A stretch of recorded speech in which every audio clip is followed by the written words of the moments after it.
Bonjour à tous, je m'appelle Véronique Beugne, je suis de l'agence de l'eau Seine-Normandie, je travaille à la direction des rivières Île-de-France au service milieu aquatique et agriculture.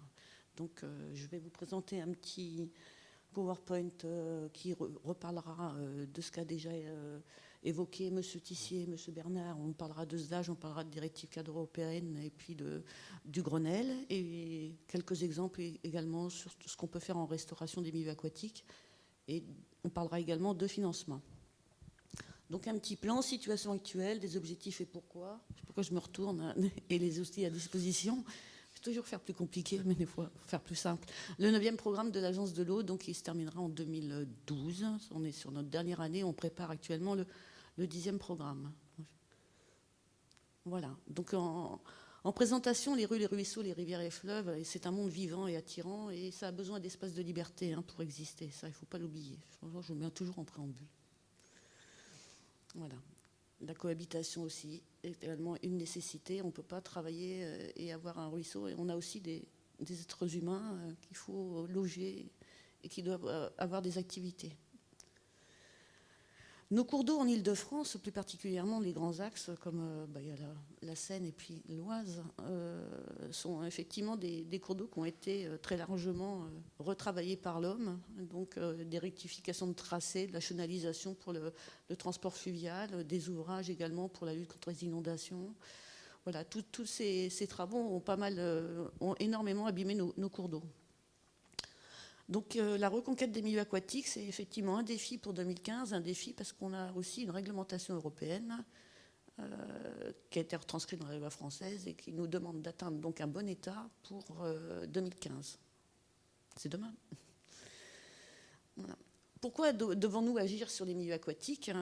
Parce que les milieux aquatiques, d'abord, ça a une énorme richesse écologique, par la préservation des écosystèmes aquatiques, de conserver également le libre écoulement, équilibre de répartition amont-aval.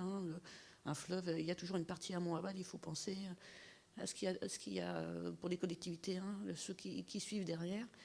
C'est également aussi une manière de recharger nos nappes et également aussi d'avoir des prélèvements dans les cours d'eau pour l'alimentation en eau potable. C'est indispensable à notre existence. Et puis on a quelques usages, on pourrait s'en passer, mais s'il y avait des pêcheurs dans la salle, là, je pense qu'ils ne seraient pas contents. Mais il y a de la pêche, il y a de la navigation aussi pour les loisirs, il y a de la navigation pour le transport économique, et puis il y a de l'agriculture. Je pense que là, vous en avez pas mal sur votre secteur. Et puis on a des loisirs pour ceux qui, en plus de la pêche et de l'agriculture. Voilà. Je voulais faire un tout petit rappel réglementaire, parce que il y a la directive cadre européenne, de 2000, qui nous fixe ce bon état pour 2015. Alors on a des reports possibles en 2021, 2027, mais ce sont des reports. Donc on aura une dérogation. Il faudra quand même qu'on prouve qu'on a mis tout en œuvre pour essayer d'atteindre ce bon état. On sait qu'on n'y arrivera pas pour tous, mais il faut au moins prouver qu'on s'est mis en ordre de bataille. Ça a été retranscrit donc sur la LEMA, c'est la loi sur l'eau et les milieux aquatiques en 2006 avec les objectifs de la directive cadre. Il y a actuellement la révision des classements des cours d'eau aussi, donc ça devrait arriver pour 2012, je pense, au milieu de différents classements sur tout ce qui est la continuité écologique.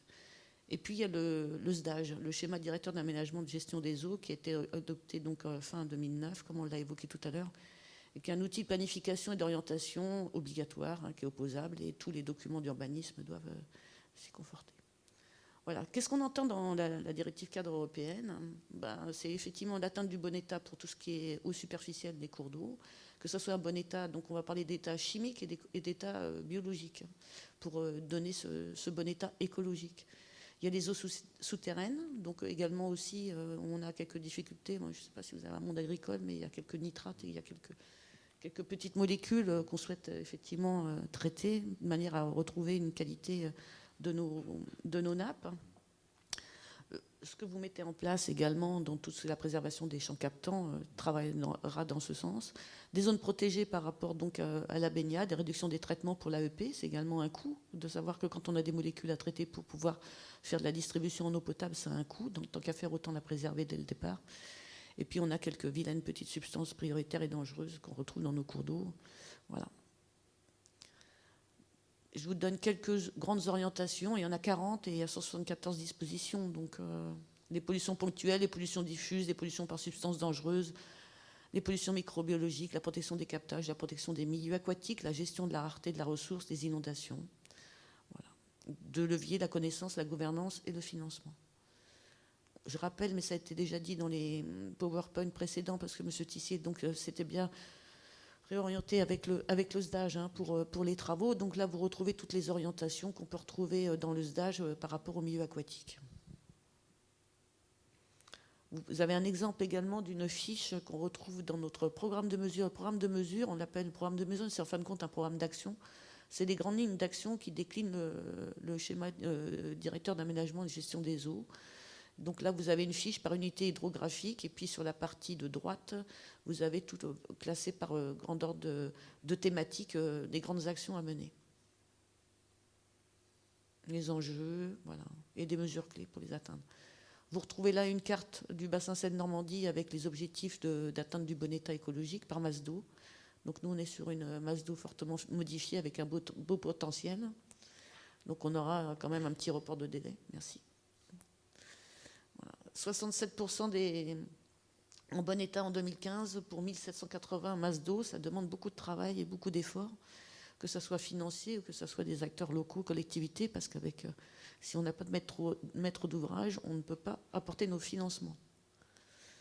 Qu'est-ce qu'un bon état écologique? Donc un bon état écologique, ça induit d'abord un bon état biologique, de préserver la biodiversité, de diversifier les habitats et de créer une continuité écologique.